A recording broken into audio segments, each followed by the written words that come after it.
Welcome to Healthcare Perspectives, a podcast by Siemens Healthineers about medical breakthroughs with the power to improve lives everywhere. Today, how can digital twins impact cancer care? Are they already changing the lives of cancer patients? And what does this mean for the future of oncology? Life expectancy is increasing, so we have more and more cases in oncology, and reoccurrence of tumor will be more and more a challenge in the oncology. This is clear. If we have the possibility to make the therapy strategies more transparent and more precise and collect and to combine this with data, then we have the possibility to make more precise predictions for these patients. That's Christian Weißenberger, MD, talking about the potential of digital twins in cancer care. Christian leads the Center for Radiotherapy and Radio-oncology in Freiburg im Breisgau, Germany. He's a radiation oncologist and palliative care physician, and in his practice, he and his team take care for about 1,000 cancer patients every year. In this episode, Gabriel Haras, MD, president of Cancer Therapy Imaging at Varian, a Siemens Healthineers company, talks with Christian and Chloé Audigier, senior AI research scientist at Siemens Healthineers. Hi, I'm Gabriel Haras. You have cancer. That's one of the most terrifying sentences a person can hear in their life. Yet, almost every family has relatives who have received such a diagnosis. And every year, more and more people hear this sentence for the first time. As the global population continues to grow and get older on average, the World Health Organization assumes that the annual number of cancer diagnoses will have doubled by 2040 compared to 2018. Putting even more stress on care teams and health systems that are largely operating at their limits already. So where do we go from here? Can new technology help cancer patients and at the same time ease the burden on care teams and health systems? Can it lead to better outcomes so that in the future we can live in a world without fear of cancer? Today, we want to take a closer look at a technology that has a potential to improve cancer care: digital twins. The concept of a digital twin has actually been successfully used in industry for many years. They are digital twin of product, process, system, or facilities. And it can be viewed as an intuitive way to illustrate big data so that humans can capture it and gain insight into the real-world vision. So they are used in industry to optimize performance, to help detect issues before they occur, or to predict outcome more precisely. And we can easily extend this idea to cancer treatment with the final goal to improve the patient outcome. That's my colleague Chloé Audigier. She's a senior research scientist in the field of artificial intelligence. Currently, Chloé is working on a digital twin of the liver that could help identify, simulate, and test therapy options for liver cancer. What is really exciting is that this can potentially be done even before treating the patient.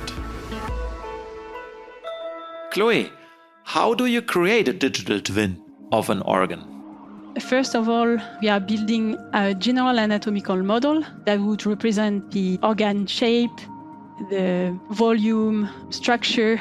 And to do that, we are using machine learning algorithms that are actually trained on a large number of images, and they represent a general shape.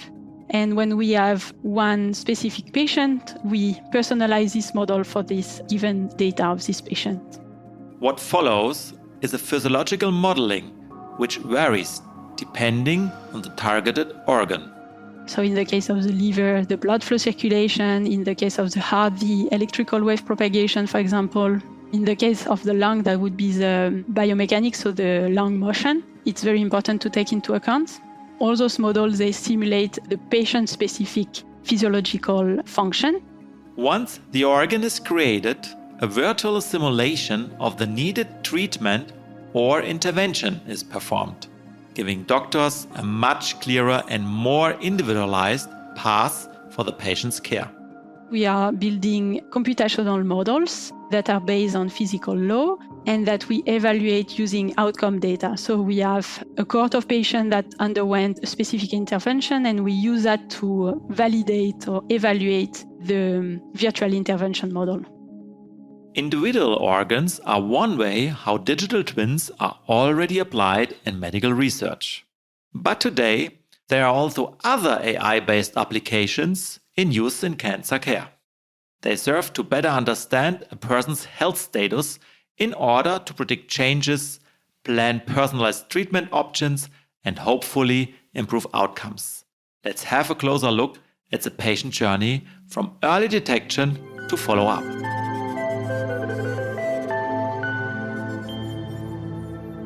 One of the most important factors for improving outcomes in cancer care is early detection.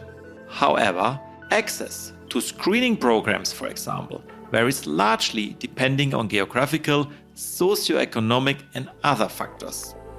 In a perfect world, the screening, I believe, should be quick, it should be non-invasive, it should not be expensive, and it should be effective, so that we have easy to perform everywhere in the world early screening tools for everyone, everywhere. The earlier the disease is predicted, the better the treatment outcome would be.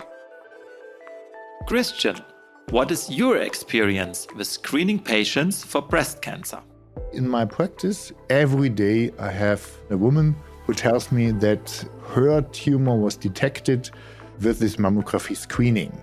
The research say that if a woman is feeling the tumor in the breast, the average size is about 2.5 centimeters.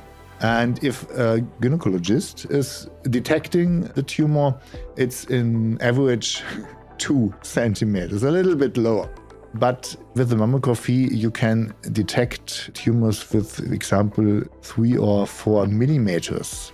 And the earlier a tumor is detected, the better the prognosis. It's really the best system to get the data early, and don't wait until the tumor is growing and the outcome is worsening. For Christian, treating disease early and effectively is also about easing the burden on the healthcare system. It's a great challenge that we prevent diseases like breast cancer that can be avoided or detected early.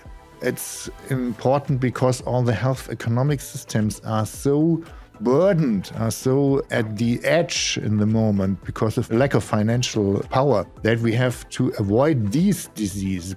Earlier detection, empowered by digital twins, may decrease the amount of care necessary and improve outcomes. As such, more time, energy, and money is freed up. We need the money for all the development and all the new technology systems and methods and diagnostics what we're talking about. And this is the only chance we have.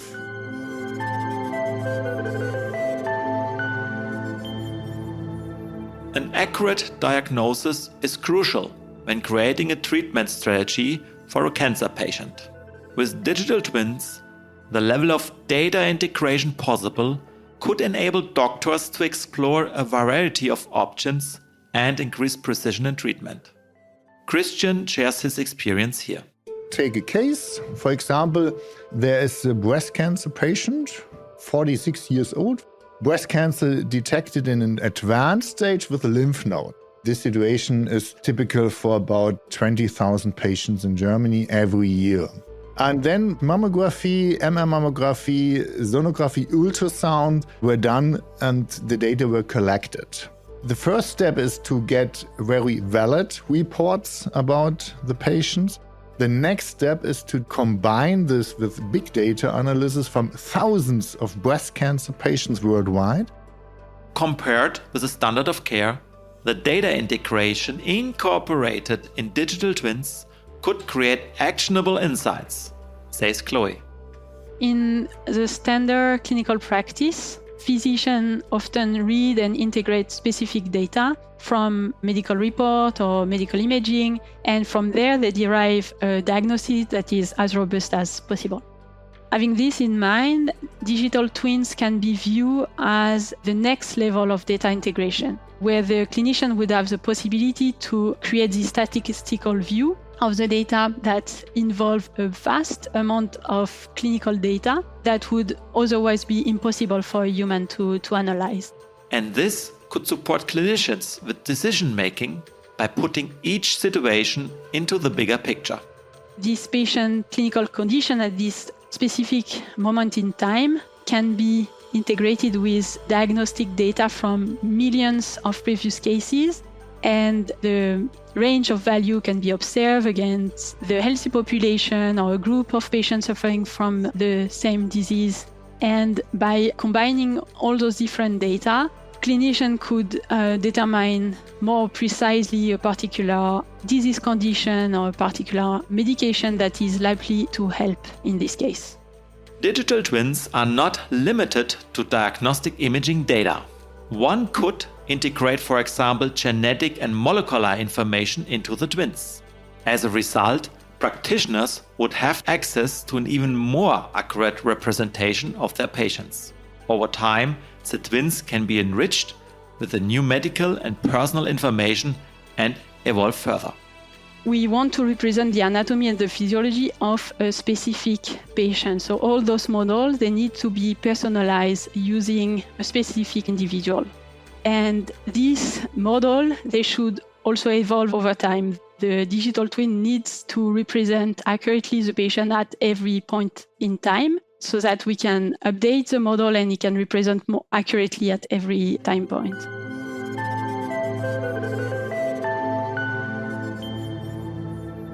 Perhaps the most incredible potential from the digital twin comes from the opportunity for more personalized therapy. For Christian, as a radiation oncologist, it's all about the level of precision that the twin could make possible. In radiotherapy, we always say our beam is in sub-millimeter controlled by the radio-oncologist. But the main question is, how good is the data where the tumor is located? I want to go a step further. I would say the cooperation between the radiologist and the radiotherapist is essential to make the most accurate planning. We both need information about the possibilities of the systems so we can make a more precise diagnostics and, based on this, a more precise planning. In radiotherapy, it's key to be able to increase tumor control while reducing toxicity. It is about delivering a high dose to the tumor while sparing the healthy tissue surrounding it. If the digital twin allows us to collect more data, then it would be such a gain for the radiotherapy. We can collect the data, we can analyze the data, and we can answer these questions more valid and more precisely than it's now possible. With personalized information, doctors would no longer have to base therapeutic regimes on population data, but adapt to the individual patient needs. The issue is that those guidelines, they are based on statistics done on the entire population. But what is based on average might not be the best treatment for a specific individual. So, because the patient condition only determines his or her position on the guidelines and therefore the recommended therapy, this is a very limited factor. The detailed knowledge of the patient clinical data, the physiology can help refining the decision-making to select the best treatment for one patient at a particular moment in time.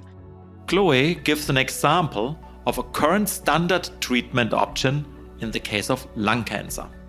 There is one treatment option that is called stereotactic body radiation therapy, or SBRT.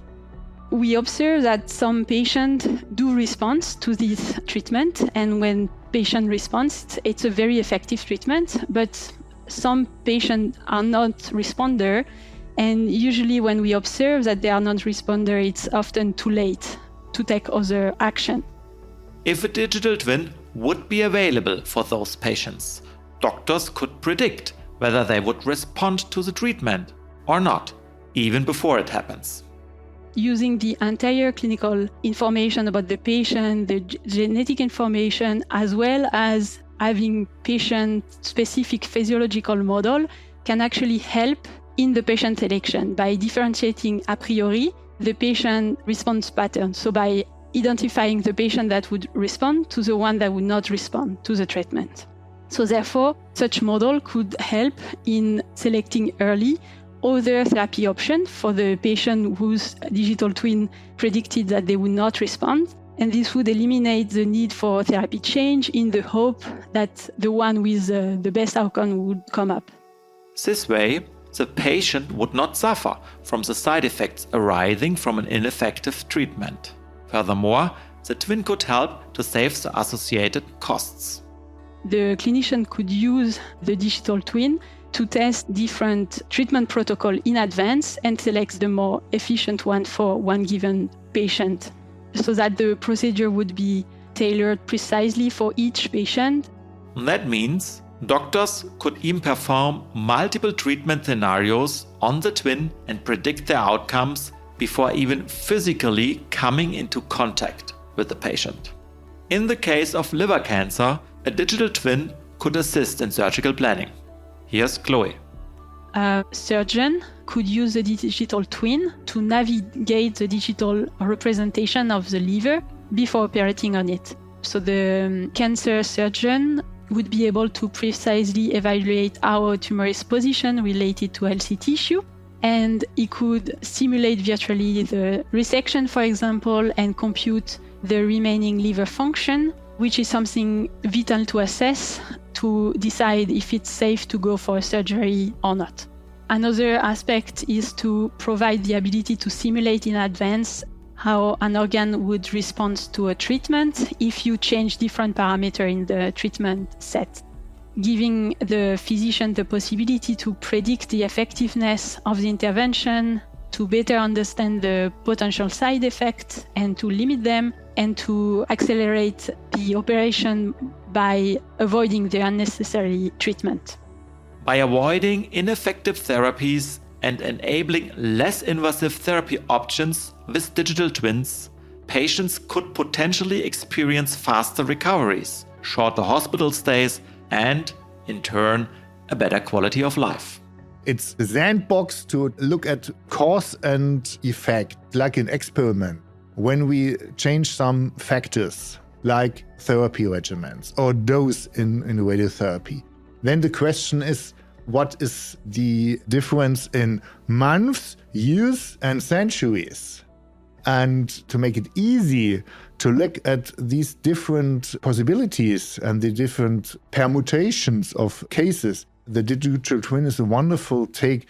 It's like a sandbox. It's like a possibility to starting from different conditions and looking what comes in the end.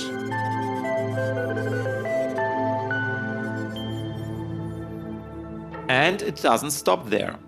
Also, when it comes to follow-up care, Christian sees potential for a digital twin and explains its application in managing recurrence. The reiteration is also a very interesting object for the digital twin, because with a digital twin I will be able to estimate the risks of side effects or the possibility itself to make a re-irradiation. Before I try this at the patient, I need every data I can get. It's so important for the patient to get a second chance in case of relapse for longer survival, because the life expectancy is increasing. So we have more and more cases in oncology, and reoccurrence of tumor will be more and more a challenge in the oncology. This is clear. If we have the possibility to make the therapy strategies more transparent and more precise and combine this with data, then we have the possibility to make more precise predictions for these patients. Practitioners have treated cancer for centuries, having to wait for physical results to manifest before they know whether a treatment was effective or not. With digital twin technology, medical science continues to transform exponentially. We may have the ability to watch scenarios play out before the patient has a single treatment in the future. Here's Christian one last time speaking on the potential. You can only live one life, I say. It's not possible to say, oh, stop, rewind like a video recording. It's not possible.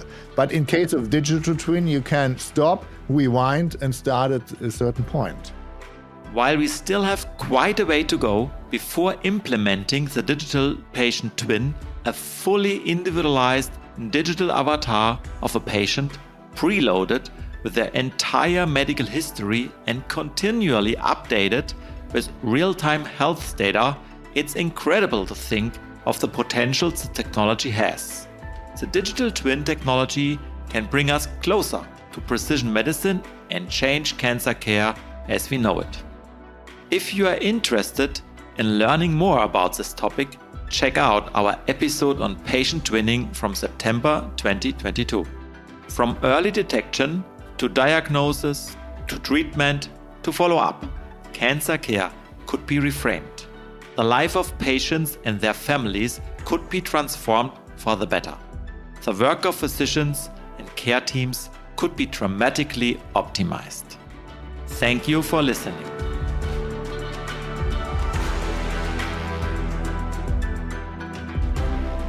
You've been listening to Healthcare Perspectives, a podcast by Siemens Healthineers.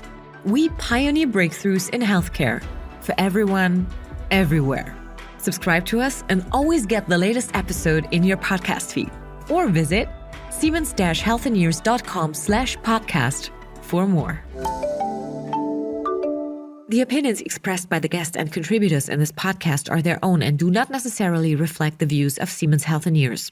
The statements by Siemens Healthineers customers in this podcast are based on results that were achieved in the customer's unique setting. Because there's no typical hospital or laboratory and many variables exist, e.g. hospital size, samples mix, case mix, level of IT and or automation adoption, there can be no guarantee that other customers will achieve the same results. This podcast describes possible future ideas and concepts. It is not intended to describe specific performance and or safety characteristics of currently planned or future products. Future realization and availability cannot be guaranteed. Some of the products and applications mentioned in this podcast are currently under development. They are not for sale. The future availability cannot be guaranteed. The information in this podcast is based on research results that are not commercially available.